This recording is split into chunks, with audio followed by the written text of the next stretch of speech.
Bismillahirrahmanirrahim.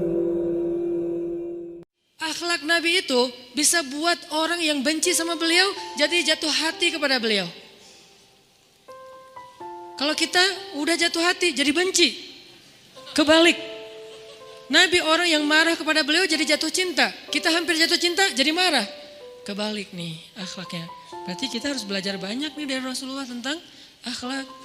Beliau tuh bisa bikin seorang perempuan yang suaminya baru terbunuh, ayahnya terbunuh, pamannya terbunuh, saudaranya terbunuh dalam perang Khaybar. Yang dia bilang orang yang paling saya benci di muka bumi adalah Muhammad. Terus tiba-tiba yang namanya Muhammad datang menghampirinya di dalam tendanya, ditemani oleh beberapa orang sahabat. Lalu kisah itu diriwayatkan, Nabi datang dengan raut wajah yang penuh empati. Dengan raut wajah yang penuh empati. Bukan raut wajah orang yang sebagai pemenang perang. Kan Nabi menang perang waktu itu. Sebagai seorang tuan, bukan. Yang empati. Yang kayak sahabat banget gitu. Datang Nabi duduk di sebelah Sofia. Sofia diam aja, marah banget. Cuma dia gak bisa ngapa-ngapain karena dia berstatus tawanan perang. Mau gimana coba? Mau dia tusuk? Gak bisa, dia sendiri. Dan dia takut bahwa dia akan diperlakukan seperti umumnya orang memperlakukan tawanan perang. Karena dia belum paham, belum kenal Rasulullah. Dia kaget ketika Rasulullah SAW minta maaf sama dia. Kaget, gak ada cerita orang dalam perang yang menang minta maaf kepada yang kalah. Ada gak cerita kayak gitu? Gak ada tuh. Yang menang minta maaf sama yang kalah. Maaf ya kami menang. Jangankan perang, sepak bola aja susah nyari yang kayak gitu kan ya.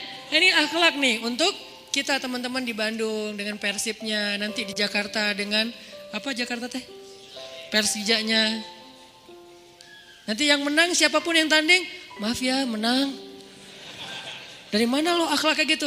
Rasulullah. Karena yang itu lebih serius loh daripada bola. Bola kan cuma permainan, entertain, olahraga kan. Gak seserius perang. Perang itu serius. Kalah itu meninggal artinya terbunuh. Kalau kita kalah paling ya kurangnya apa? Gak dapat skor gitu, gak dapat poin. Kalau itu kalah terbunuh. Nabi datang minta maaf dengan ekspresi empati yang tinggi, yang dalam. Nabi itu kayak ngerasain banget perasaan Sofia. Minta maaf, menjelaskan. Sofia, maaf ya, aku ikut turut berduka atas wafatnya ayahmu, suamimu. Sofia marah banget. Terus Nabi menjelaskan apa yang terjadi.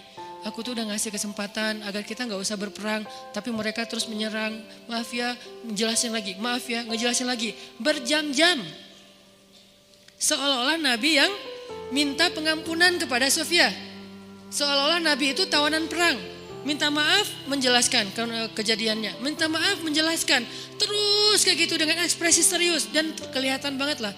Ucapan dan ekspresi orang yang jujur kan kelihatan ya. Jujur bahwa beliau tuh empati banget. Bahwa beliau juga berduka. Terus sampai Sofia dari yang tadinya lihat ke bawah nunduk marah. Lama-lama ngelihat ke arah Rasul. Ngelihat ekspresi Rasul serius banget. Malah dia jadi kasihan. Sampai akhirnya dia jatuh cinta kepada Rasulullah SAW. Kata Sofia, ketika Rasulullah SAW datang kepada saya, waktu itu dia adalah orang yang paling saya benci di muka bumi. Tapi dia terus meminta maaf dan menjelaskan. Meminta maaf dan menjelaskan.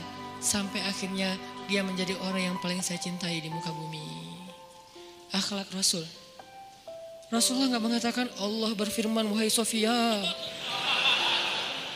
Enggak, belum ke sana. Akhlak dulu, baru nanti ajarin. Tarbiyah namanya kan ya. Sesungguhnya di dalam Al-Quran ada ayat tentang orang-orang yang kafir yang telah mati terbunuh. Enggak, Rasulullah tuh tahu. Jangan ngomongin tentang ayahnya yang mati terbunuh, ibunya yang pamannya, suaminya yang mati dalam keadaan kafir.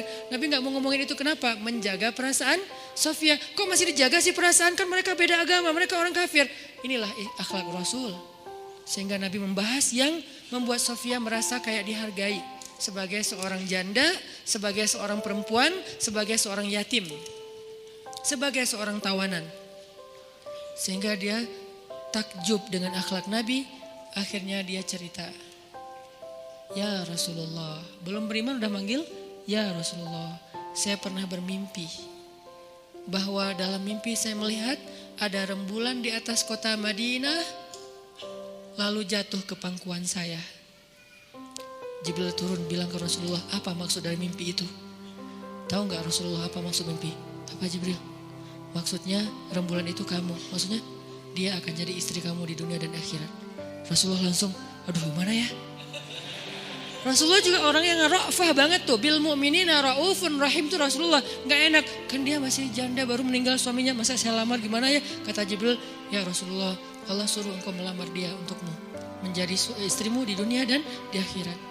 Rasulullah dengan gak enak hati mengatakan, Sofia, aku ingin melamar kamu. Sofia, gimana ya? Itu mah cewek ya.